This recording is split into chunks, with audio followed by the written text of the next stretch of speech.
గౌతమ్ గారు నమస్తే సార్. నమస్తే అండి. సార్, కాదేది కవితకు అనర్హం అన్నట్టు జగన్మోహన్ రెడ్డి గారికి దేన్నైనా రాజకీయం చేసుకోవడంలో మాత్రం ముందుంటారనమాట. ఇది అదేం కాదు, దేన్నైనా ఆయన అవును. రాజకీయంగా వాడుకుంటారు. ఈరోజు పెన్షనర్లని మనకి ఈసీలు వాలంటీర్లతో డిస్ట్రిబ్యూట్ చేయొద్దని చెప్పి క్లియర్గా చెప్తే, అది తీసుకొచ్చి ప్రతిపక్షాలు పెన్షన్ లేకుండా ఆపేస్తున్నాయి అని చెప్పి వాళ్ళ గ్రూపుల్లో మెసేజ్లు పెట్టుకోవటం కానీ, లేకపోతే జగన్మోహన్ రెడ్డి గారు ప్రజలకు చెప్పడం కానీ, వైఎస్ఆర్సీపీ వాళ్ళు చేస్తున్న నానా రచ్చ కూడా చూస్తున్నాం. ఇందులో రెండు కోణాలు ఉన్నాయి సార్. ఒకటేమో అసలు పెన్షన్లకి ఇవ్వాల్సినంత డబ్బు జగన్మోహన్ రెడ్డి రిలీజ్ చేయలేదు. నిన్న నిమ్మల రామానాయుడు గారు కూడా ఒక వీడియో రిలీజ్ చేశారు. ఆ అవును. నియోజకవర్గంలో మొత్తం 14 లక్షల చిల్లర పెన్షన్ ఇవ్వాల్సి వస్తే అందులో ఆయన రిలీజ్ చేసింది 9,000 అంట. 9,000తో ఎంతమందికి వాలంటీర్లు ఉన్నా సరే పెన్షన్లు ఇస్తారు? అలాగే ఇంకోటి, ఈ రోజు ఎవరో ఒక ముసలమ్మ చనిపోతే జోగి రమేష్ గారు ఆ అమ్మాయి పెన్షన్ రాకపోవడం వల్ల చనిపోయింది కాబట్టి ఆ ముసలమ్మాయి శవం తీసుకెళ్లి చంద్రబాబు ఇంటి ముందు ధర్నా చేద్దాం అంటాడు. అలాగే వాళ్ళు కూడా ఎదురు తిరిగారు. ప్రతిదాన్ని మీరు రాజకీయం చేయమాకండి, మమ్మల్ని జనాలను కొట్టుకునేటట్టు చేస్తారని చెప్పి వాళ్ళే ఎదురు తిరిగారు అనమాట. ఏంటి సార్ అంటే, ఎలక్షన్లు వస్తున్నాయి కాబట్టి దేనైనా రాజకీయం చేసేద్దామని డిసైడ్ అయిపోయారా వైఎస్ఆర్సీపీ వాళ్ళు? దీన్ని తెలుగుదేశం కౌంటర్ చేయడంలో విఫలం అవుతుందా? దీన్ని ఎలా చూస్తాం అసలు? అంటే వీళ్ళ అతి రాజకీయాలని, తెలుగుదేశం వాళ్ళ విఫల రాజకీయాన్ని. జోగి రమేష్ ఏముందిలేండి, ఆయన ఏదైనా చేస్తాడు. ఆయన ఉమ్, చంద్రబాబు నాయుడు ఇంటి ముందు పోయి శవాన్ని పెట్టుకొని ధర్నా చేసే బదులు ఆ పక్కనే ఉంటాడు కృష్ణా నది. అందులో ఉమ్. తోకమని అంతకు మించిన మార్గం ఏముంటుంది చెప్పండి. అంటే ఒకసారి ముక్తి ఇంటికి మార్గం వెళ్ళాడు అది. కదా, ఒకసారి ఇంటికి అలాగే ఆఫీస్. ఒకసారి వెళ్ళాడు. అక్కడ ఎన్ఎస్జి సెక్యూరిటీ వాళ్ళు ఎప్పుడు ఫైర్ ఓపెన్ చేస్తారని భయపడి అందరూ, పోలీసులు వీళ్ళందరూ కూడా భయపడి వెనక్కి రావాల్సి వచ్చింది. ఆ తర్వాత ఆ, పైన నుంచి కేంద్రంలో ఉన్న హోంశాఖ నుంచి పోలీసు బాస్ కి ఆ, దొబ్బులు పట్టి ఇక్కడ నుంచి వివరణ అడిగారు. ఏం చేస్తున్నారు మీరు అని. ఎందుకంటే ఎన్ఎస్జి సామాన్యంగా ఏం ఊరుకోదు కదా. ఎర్రగొండపాలెంలో కూడా ఆ, ఈ వేసిన రాళ్ళు వేసిన ఘటనలో కావచ్చు, వీటి మీద కూడా ఆల్రెడీ విచారణ జరుగుతోంది. ఇట్లాంటి టైంలో పెన్షన్లు ఎవరు ఆపారు అనే విషయాన్ని అదొక పెద్ద బ్రహ్మ పదార్థం చేద్దాం అనేది వీళ్ళ ఉద్దేశం. చంద్రబాబు నాయుడు ఆపాడు, అందుకనే మేము మీకు అందటం లేదు, మేము ఇచ్చేసాం అని. ఆయన రిలీజ్ చేయట్లేదు డబ్బులు. ఆయన దగ్గర రిలీజ్ చేయడానికి సరిపోయినండి డబ్బులు కూడా ఇప్పుడు ప్రభుత్వం దగ్గర లేవు అనేది మరొక వాదన వినిపిస్తా ఉంది. ఉన్నా కూడా ఇవ్వడు జగన్మోహన్ రెడ్డి. ఎందుకంటే వాళ్ళకి కావాల్సింది గొడవ. పేదవాడికి పెన్షన్ అందితే ఏంది, అందకపోతే జగన్మోహన్ రెడ్డికి ఏంటి? వాళ్ళకి కావాల్సింది గొడవ. చంద్రబాబు నాయుడిని ప్రజలందరూ దుమ్మెత్తి పొయ్యాలి.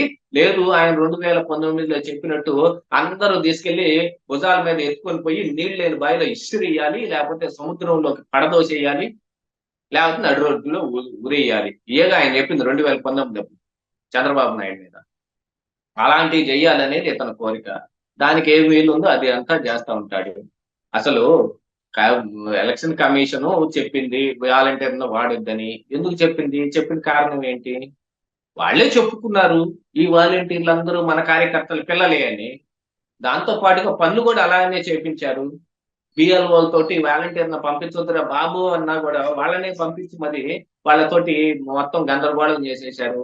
ఇయన్నీ తెలిసిన తర్వాతనే కదా వాలంటీర్ల మీద ఈ నిమ్మగడ్డ రమేష్ పెట్టిన సంస్థ సిటిజన్ ఫర్ డెమోక్రసీ, ఆ సంస్థ వాళ్ళు హైకోర్టుకి ఎళ్లారు. ఇటు ఎలక్షన్ కమిషన్ దగ్గరికి కూడా ఎళ్లారు. మీరు ఇంకోసారి తీక్షణంగా గమనించారంటే ఇలాంటి ఒక గొడవని కేసీఆర్ కూడా చేయబోయాడు తెలంగాణ ఎన్నికలప్పుడు. అవును.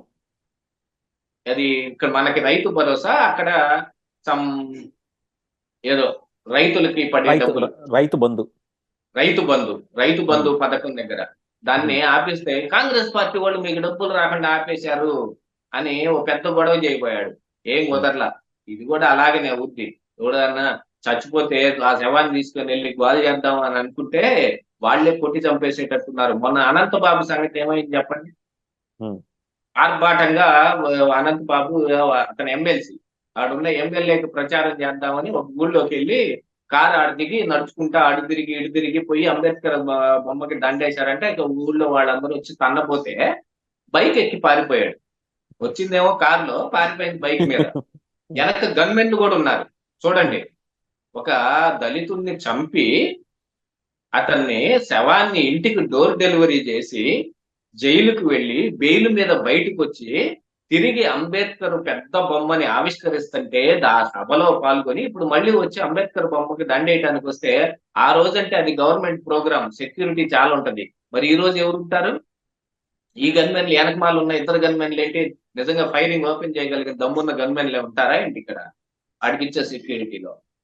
ఊరక పేరుకుంటారు వాళ్ళందరూ. అంటే అవసరమైనప్పుడు చేస్తారేమో, కానీ ప్రజలందరూ తిరగబడితే వాళ్ళు ఏం చేస్తారు? ఈడు పారిపోవటమే. అట్లానే జోగి రమేష్ కూడా ఇప్పుడు ఆడికి వెళ్ళాడు అనుకోండి, జనాలే పిచ్చ కొట్టుడు కొడతారు. కృష్ణలోకి వాళ్లే దోస్తారు ఆ పక్కన ఉన్న కృష్ణా నదిలోకి. ప్రకాశం బ్యారేజీ లాకులకి అడ్డం పడి ఆగి ఉంటాడు. ఎవరన్నా తీయండిరా బాబు బయటకని. ప్రతిదాన్ని రాజకీయం చేసేసి ఎట్నో కొట్ట లబ్ధి పొందుదాం అనేది. ఏదో ఒక విధంగా దీన్ని గట్టెక్కుదాం. ఈ ఎన్నికలు ఏంటంటే జగన్మోహన్ రెడ్డికి గాని, వైఎస్ఆర్ కాంగ్రెస్ పార్టీకి గాని అత్యంత ప్రతిష్టాత్మకమైనవి, అత్యంత విలువైనవి అయి కూర్చున్నాయి. ఎందుకంటే ఈ ఎన్నికల్లో గనక జగన్మోహన్ రెడ్డి ఓడిపోతే అతను జైలుకి వెళ్ళటం ఖాయం. ఆయన సహాయం అవసరం లేదని అనుకుంటే మోడీ, అమిత్ షాలు కూడా నెట్ట నిలువున కుండ బద్దలు కొట్టేస్తారు. ఎత్తి కుదేస్తారు కిందకి. కూష్మాండం బద్దలైందంటారు చూడండి. అలాగా ఈయన కూష్మాండం బద్దలయ్యేటట్టు ఎత్తి కింద పడేస్తారు. ఇక ఆ తర్వాత జైలుకెళ్ళి కూర్చుంటాం. ఈయన జైలుకెళ్ళి కూర్చుంటే వైఎస్ఆర్ కాంగ్రెస్ పార్టీ పరిస్థితి చూడండి. ఏముండదు. మళ్ళీ బీజేపీ పార్టీ మింగేసిద్ది ఆ పార్టీ వైసీపీని. ఏది, చంద్రబాబు నాయుడిని అరెస్ట్ చేసి టీడీపీ క్యాడర్ మొత్తాన్ని విచ్ఛిన్నం చేసేసి మనలో కలిపేసుకొని టీడీపీ అక్కడ వచ్చిన స్పేస్ లో మనం ఇరుక్కుందామని చేశారు ఒక ప్రయత్నం. ఆ ప్రయత్నం ఇప్పుడు వైఎస్ఆర్ కాంగ్రెస్ పార్టీ మీద చేస్తారు. వాళ్ళు అంటే ప్రయోగశాల పెట్టుకున్నారన్నమాట వాళ్ళు, బీజేపీ వాళ్ళు. ఆ ప్రయత్నం చేస్తారు. అందుకని జగన్మోహన్ రెడ్డి ఎలాగైనా గెలవాలి అని మొన్నటిదాకా 175 175 అన్నాడు. తర్వాత ఏమైంది ఏం తెలియదు. ఇప్పుడు ఆ మాట ఎత్తట్లా. వైనాట్ 175 లేదు. ప్రతిపక్షాలేమో వైనాట్ పులివెందులు అనేటట్టు ఉన్నాయి.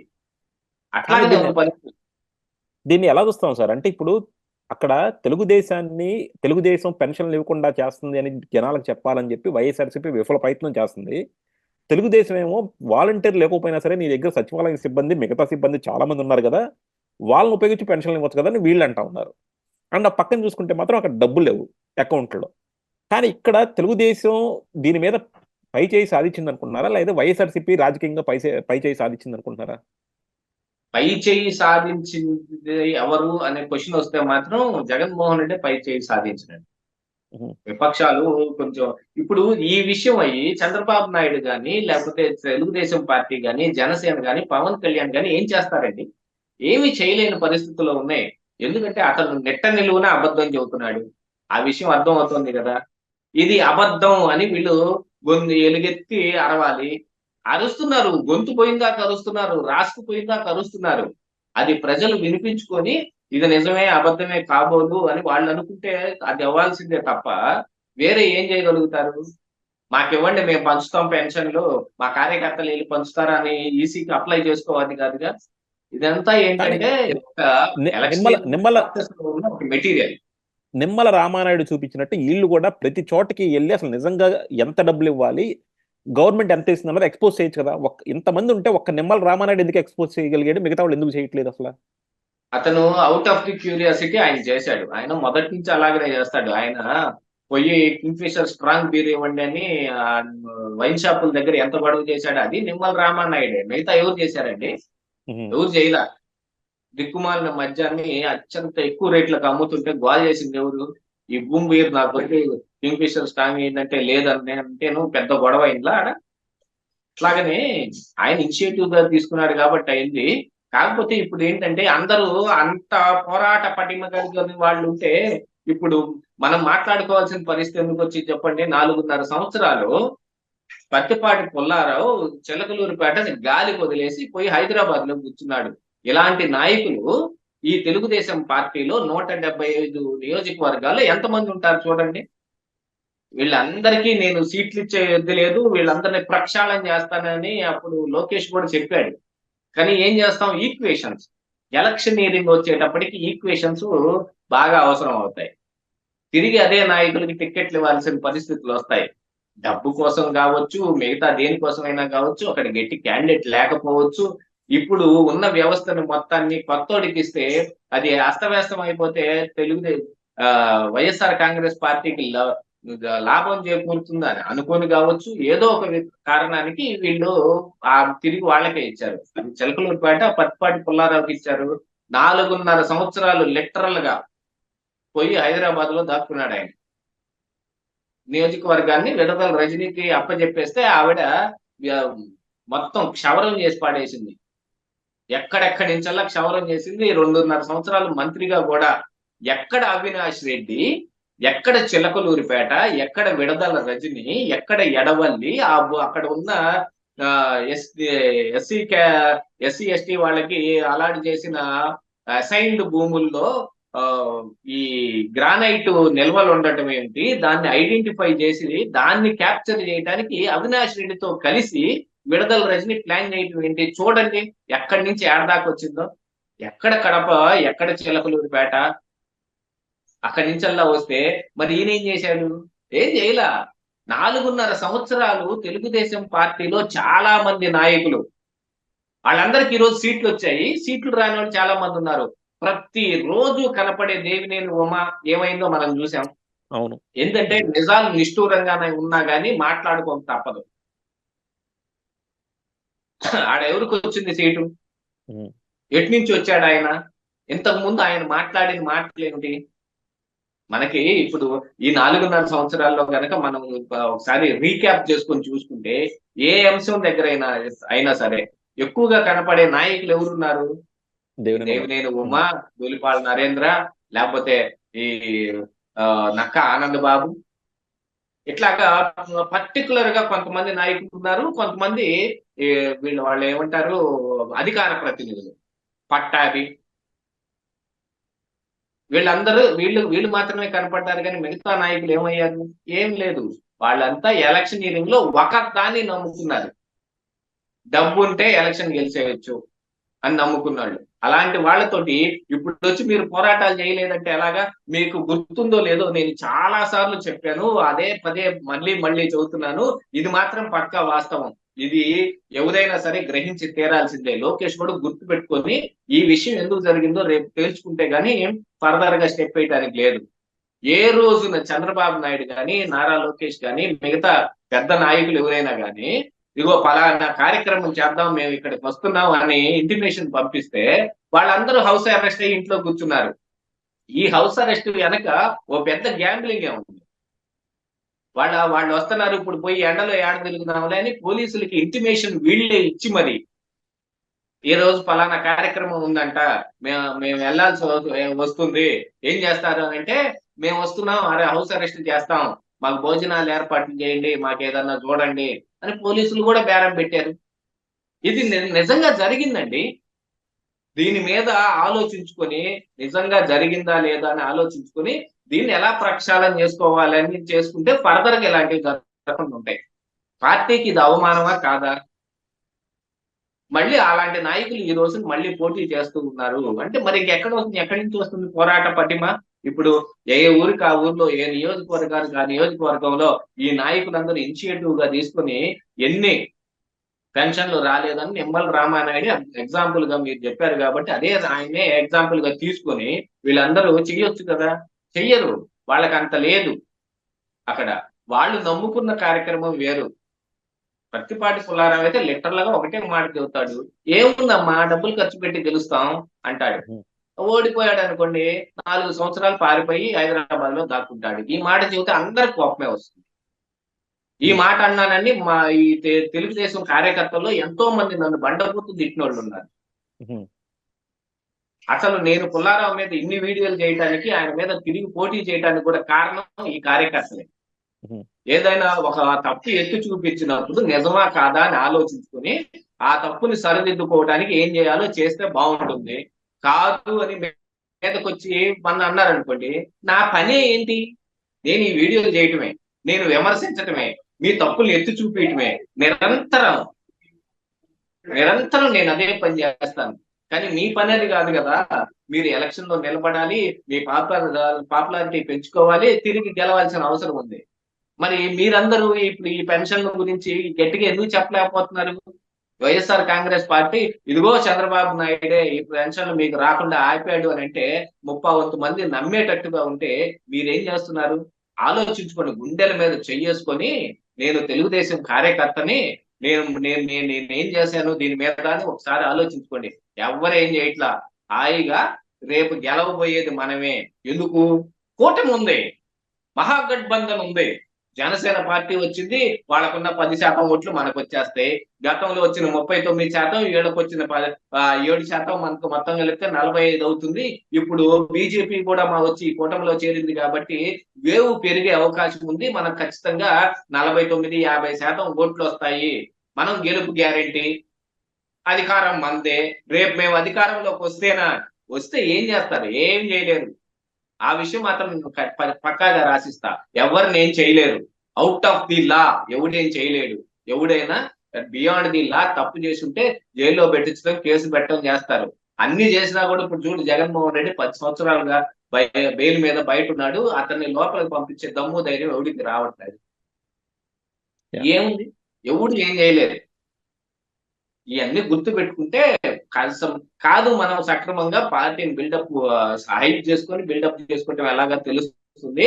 దానికి ఇలాంటి వాటిని వాడుకోవాలి. ఏది? ఈ పెన్షన్లు రాకపోవటం వెనక కారణం ఏం కాదు, వాళ్ళు డబ్బులు రిలీజ్ చేయలేదు అని చెప్పలేకపోతున్నారు.